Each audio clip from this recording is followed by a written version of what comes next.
வணக்கம். எல்லாரும் எப்படி இருக்கீங்க? இன்றைக்கு நம்ம நாயன்மார்களுடைய சரித்திரம் 14வது பாகமும் அப்பர் சுவாமிகளுடையது 11வது பாகமும் பார்க்க போகிறோம். போன வாரம் ஏதோ எண்கள் தவறு செய்ததாக எனக்கு ஒரு எண்ணம். அப்படி இருந்தால் மன்னித்து கொள்ளுங்கள். திருச்சிற்றம்பலம், தென்னாடுடைய சிவனை போற்றி, எந்நாட்டவர்க்கும் இறைவா போற்றி. இப்போ நம்ம போன வாரம் திருவாரூரில் விட்டுட்டு வந்தோம் அப்பர் சுவாமிகளை. அப்பர் சுவாமிகள் திருவாரூரில் பல காலங்கள் தங்கியிருந்தார். ஏன்னா 210 பாடல்கள் 21 பாடியிருக்கிறார் பதிகங்கள். அப்படின்னா அப்போ எவ்வளோ மகிழ்ந்து இருந்திருப்பார். அதுலேயும் முக்கியமாக இந்த திருவாரூரில் திருவாதிரை திருநாள் என்பது மிகவும் பக்தி பூர்வமானது, மிகவும் கோலாகலமான பண்டிகை அது. அந்த பண்டிகையெல்லாம் அவர் கண்டு கழித்துட்டு அங்கே இருந்து அவர் புறப்பட்டு திருவலிவலம் அப்படிங்கிற ஊருக்கு அவர் போகிறார். அந்த கோவிலினுடைய இறைவன் பெயர் மணத்துணைநாதர், இறைவனுடைய பெயர் வாழையொன் கண்ணி. இங்கேயும் அவர் ஒரு பதிகம், அதாவது 10 பாடல்கள் பாடுகிறார். அதில் ஒரு பாடல் பார்ப்போம். நல்லான் கான் நான்மறைகளாயினான் கான், நம்பன் கான் நணுகாதார் புறம் 3 எய்தவில்லான் கான், விண்ணவர்க்கும் மேலானான் கான் மெல்லியலாள் பாகம் கான், வேத வேள்வி சொல்லான் கான் சுடர் 3 ஆயினான் கான், தொண்டாகி பணிவார்க்கு தொல்வான் ஈயவல்லான் கான், வானவர்கள் வணங்கி ஏத்தும் வலிவலத்தான் கான், அவன் என் மனத்து உள்ளானே. இப்படியாக ஒரு அருமையான பாடல்கள். தமிழ் தொண்டு அதுதான் அவருடையது இல்லையா? இந்த அகத்தூய்மை புறத்தூய்மைக்கு அவருடைய உழவார படை இருக்கிறது. அகத்தூய்மை தூய்மையான தமிழில் இறைவனை போற்றி பாடுதல். இந்த இரண்டுமே மனதுக்கு ரொம்பவும் இனிமையான ஒரு விஷயம், முக்கியமான விஷயம் கூட. அடுத்தது அவர் அங்கிருந்து அப்படியே புறப்படுகிறார். திருக்கீழ்வேளூர் என்ற ஊருக்கு செல்கிறார். அங்கு கேடிலியப்பர் அட்சயலிங்க சுவாமி என்ற இறைவனின் பெயரும் இறைவி ஸ்ரீ வனமுலை நாயகி என்ற பெயரோடும் இருக்கிறார்கள். அங்கும் அவர் ஒரு பதிகம், அதாவது 10 பாடல்கள் பாடியுள்ளார்.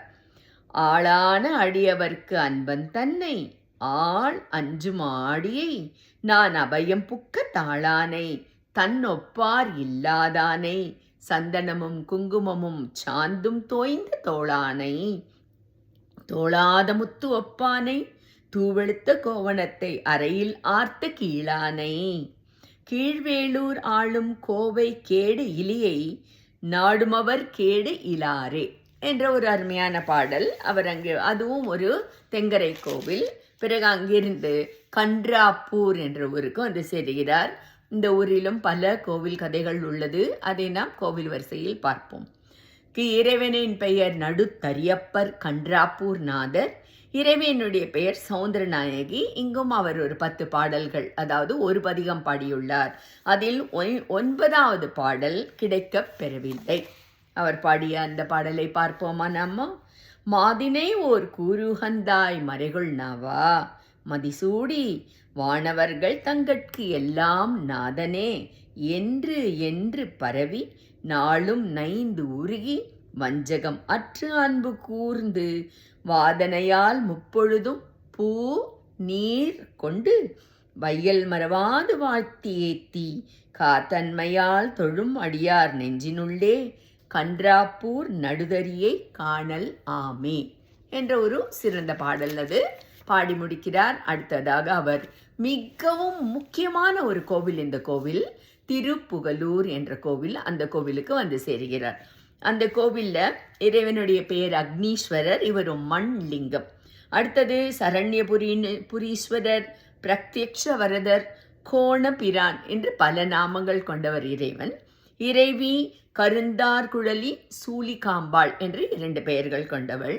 அதை தவிர இங்கே வேறொரு சன்னதி இருக்கிறது. அந்த சன்னதி மிகவும் முக்கியமான சன்னதி. அது வர்தமானேஸ்வரர் என்ற இறைவனும் மனோன்மணி என்ற இறைவியும் கொண்ட அந்த ஸ்தலம். இப்படியாக இந்த கோவிலுக்கு 2 முக்கியமான விஷயங்கள் உள்ளது. ஒன்று என்னன்னு கேட்டால், இன்னும் பல பல பல சிவனடி கோவில்களை எல்லாம் வணங்கிவிட்டு அப்பர் பெருமானார் இந்த ஊருக்கு வந்து தன்னுடைய 81வது வயதில் முக்தி அடைந்த ஸ்தலம் இந்த ஸ்தலம். அதனால் இன்றைக்கும் பார்த்தாக்கா பக்தோத்சவம் அப்பர் சுவாமிகளுடைய பக்தோத்சவம் சித்திரை மாதத்தில் 10 நாட்கள் அங்கே நடக்கின்றது. இது ஒன்று. இன்னொன்று என்ன அப்படின்னு கேட்டாக்கா, இந்த அப்பர் வாழ்ந்த காலத்தில் சமகாலத்தில் நம்ம ஏற்கனவே சம்பந்தரை பார்த்து விட்டோம். இப்படி பல நாயன்மார்கள் ஒரே காலத்தில் வாழ்ந்தவர்கள் பலமுறை சிலர் எல்லாம் ஒவ்வொருவர் சந்தித்து கொண்டிருக்கிறார்கள். அதில் இந்த திருப்புகலூரில் முக்கியமாக முருகநாயனார் என்ற ஒருவர் இருந்தார். அவர் பூத்தொண்டு செய்து, அதுவும் இந்த வர்தமானேஸ்வரர் மனோன்மணி தாயாருக்கு செய்தே அவர் அந்த ஊரில் அப்படி வாழ்ந்து கொண்டிருக்கிறார். அவருடைய பெயர் முருகநாயனார்.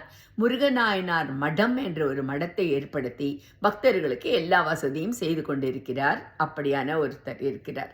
அதே சமயத்தில் திருஞான சம்பந்தரும் திருகாடியிலிருந்து புறப்பட்டு பல இடங்களை எல்லாம் தரிசித்து விட்டு திருப்புகலூரில் இருந்து கொண்டிருக்கிறார். அப்பொழுது பார்த்தா அப்பர் வருவதை கேள்விப்பட்ட உடனே இந்த மனிதர்களுக்கு கொடுக்கக்கூடிய தலை சிறந்த அன்பு மரியாதை என்ன என்று கேட்டால், யாராவது வரானா வாசகதவை தட்டுற வரைக்கும் இருக்கக்கூடாது, வராருன்னு தெரியாஞ்சால் வாசல்லே போய் வாங்க வாங்க வாங்கன்னு வரவேற்று நம்ம கூப்பிடணும். ஆனால் இங்கெல்லாம் எப்படின்னா ஊர் எல்லைக்கே போய் சிஷ்ய கோடிகளோடு சேர்ந்து அவரை அன்போடும் மேலதாளத்தோடும் வரவழைப்பது மிக உயர்ந்த ஒரு மரியாதை. அதை திருஞான சம்பந்தர் இப்பொழுது அப்பர் சுவாமிகளுக்கு செய்கிறார். அப்பர் சுவாமிகளுக்கு ஒரே சந்தோஷம், மறுபடியும் திருஞான சம்பந்தரை சந்திப்பதில். இருவருமாக சேர்ந்து தாங்கள் சேவித்த கோவில்களை எல்லாம் பற்றி ஒவ்வொருவரும் அவர் சொல்லிக்கொண்டு அளாவிக்கொண்டு இருக்கும் பொழுது, திருஞான சம்பந்தர், நீங்கள் ரொம்ப காலம் திருவாரூரில் தங்கியிருந்தீர்களே, அங்கு என்னென்ன விசேஷம் என்பதை சொல்லுங்கள் அப்படின்னு சொல்றார். உடனே திருவாதிரை திருநாளை பற்றி சொல்லுங்கள்னு குறிப்பாக வேற கேட்கிறாரு. உடனே அப்பர் சுவாமிகள் திருவாதிரை திருநாளை பற்றி அப்படி சொல்கிறார். அந்த பாடல் என்ன அப்படின்னு சொல்லி கேட்டாக்கா, எந்த மாதிரியாக அங்கே நடக்கும் அப்படிங்கிறதை பற்றி சொல்வது 10 பாடல்கள், அதாவது ஒரு பதிகம் முழுக்க முழுக்க முழுக்க திருவாதிரை திருநாளும் திருவாரூர் தியாகேசனை பற்றி மட்டும்தான். ஆனால் பாடிய இடம் என்னமோ திருப்புகலூரில், ஆனால் பாடியது முழுக்க முழுக்க தியாகேசனை பற்றியே. அந்த பாடல் எப்படி என்று நம் ஒரு பாடலை எப்பவும் போல் பார்ப்போம். முத்து விதானம் மணி பொன் கவரி முறையாலே பக்தர்களோடு பாவையர் சூழ பலிப்பின்னே வித்தக கோல வெண் தலை மாலை விரதிகள் அத்தன் ஆரூர் ஆதிரை நாளால் அது வண்ணம். இப்படியாக அவர் சொல்லிக்கொண்டே போகிறார். 10 பாடல்களில் விவரித்து அப்படி அவர் விவரித்தவுடன் தன்னுடைய ஆவலை திருஞான சம்பந்தரால் அடக்கவே முடியவில்லை. உடனே திருவாரூர் போய் தியாகேச பெருமாளை சேவித்து விட வேண்டும் என்ற எண்ணம் அவருக்குள் ஏற்பட்டு விடுகிறது. அப்பர் சுவாமிகளிடத்தில் மிகவும் வினயத்தோடு, நீங்கள் சிறிது காலம் இங்கு தங்கியிருங்கள், எங்கும் போகாதீர்கள், நான் போய் தியாகேச பெருமானை சந்தித்து விட்டு வணங்கிவிட்டு வந்து விடுகிறேன் என்கிறார். அப்போது அவர் தங்கியிருந்தது எல்லாமே முருகன் மடம். அந்த முருகநாயனார் மடத்தில் முருகநாயனாருக்கு இவங்க 2 இந்த சிவ பக்தர்களை வரவேற்பதில், சிவ செல்வந்தர்களை, சிவ நேசன்களை வரவேற்பதில் மிகுந்த மகிழ்ச்சி அவருக்கு. அவருடைய மடத்தில் தான் இவர்கள் தங்கியிருக்கிறார்கள். சரி என்று அப்பருக்கு இப்பொழுது அவருடைய ஆவல் புரிந்துவிட்டது. அதனால் அவரை அனுப்பிவிட்டு அவர் அங்கேயே தங்கியிருக்கிறார். இப்பொழுது தங்கியிருந்துட்டு சும்மா இருப்பாரா? அவரும் 5-10 பாடல்கள் பாடுகிறார். 50 பாடல்கள், அதாவது 5 பதிகங்கள் பாடுகிறார். எது பேல? திரு புகலூர் என்ற அந்த கோவில் மேல் அவர் 10 பாடல்கள் வீதம் 5 பதிகங்கள் பாடுகிறார். அது என்ன என்று பார்ப்போம். ஒரு பாடலை. தன்னை சரணென்று தான் அடைந்தேன், தன்னை சரணென்று தாள் அடைந்தேன், தன் அடியடைய புன்னை பொழில் புகலூர் அண்ணல் செய்வனக்கேன் மின்களோ, என்னை பிறப்பறுத்து என் வினை கட்டறுத்து 7 நரகத்து என்னை கிடக்கல் ஒட்டான் சிவலோகத்து இருத்திடுமே என்ற ஒரு பாடலை அவர் ஒன்று ஆரம்பித்து 50 பாடல்கள் பாடுகிறார். பிறகு அங்கேயே தங்கி இருக்கும்போது பக்கத்தில் இருக்கிற கோவிலுக்கெல்லாம் போகும்படியாக ஒரு திருமருகல் அப்படிங்கிற ஒரு ஊருக்கு சென்று வருகிறார். இறைவனுடைய பெயர் ரத்னகிரீஸ்வரர் மாணிக்க வண்ணன். இறைவனுடைய பெயர் வண்டுவார் குழலி. இங்கும் அவர் ஒரு பதிகம் பாடியுள்ளார். அதாவது 10 பாடல்கள் பாடியிருக்கிறார். திருமருகல். பெருகலாம் தவம் பேதைமை தீரலாம், திருகலாகிய சிந்தை திருத்தலாம், பருகலாம் பரம் ஆயது ஓர் ஆனந்தம் மருகலான் அடிவாழ்த்தி வணங்கவே என்று பாடிவிட்டு மறுபடியும் அவர் திருப்புகலூரே வந்து விடுகிறார். அதற்குள் திருஞான சம்பந்தரும் திரும்பி வந்து விடுகிறார். அப்பொழுது யாரெல்லாம் வந்து அவர்களை பார்க்கிறார்கள் என்றால், சிறுதொண்ட நாயனாரும் திருநீல நக்க நாயனாரும் அவங்கவுங்க ஊர்லேருந்து வந்து 5 நாயன்மார்கள் இப்பொழுது திருப்புகலூரில் உட்கார்ந்து கொண்டு அளவளாவிக் கொண்டிருக்கிறார்கள். அப்படின்னா அவர்கள் என்னத்தெல்லாம் அளவாளிக் கொண்டிருப்பார்கள் என்று தெரியும் அல்லவா? எல்லாம் சிவமயம்.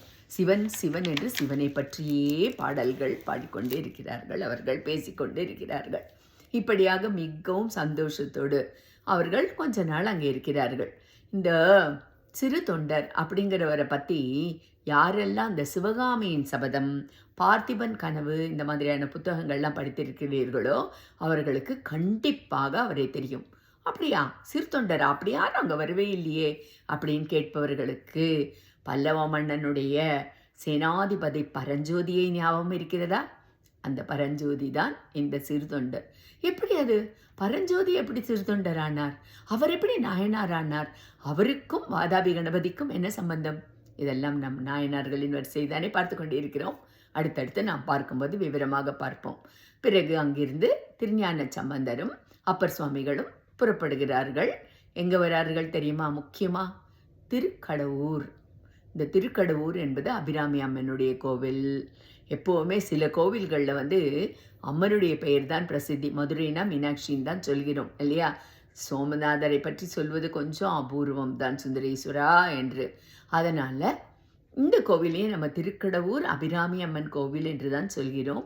மிக முக்கியமான கோவில் இது. இன்றைக்கும் மனிதர்கள் தங்களுடைய 60ஆம் கல்யாணம் 80ஆம் கல்யாணம் என்ற பூர்த்தி எல்லாத்தையும் இந்த கோவிலில் வைத்து செய்து கொள்கிறார்கள். ஆயுள் நீண்டிருக்கும் என்ற நம்பிக்கையோடு இந்த கோவிலையும் நாம் கோவில் வரிசையில் பார்ப்போம். இவர்கள் இருவரும் இப்போ அந்த கோவிலில் இருக்கிறார்கள். நாம் அவர்களை அந்த கோவிலில் தங்க வைத்து விட்டு வருவோம். அவர்கள் அந்த கோவிலில் கொஞ்ச நாள் இருக்கட்டும், பிறகு நாம் அவர்களை சந்திப்போம்.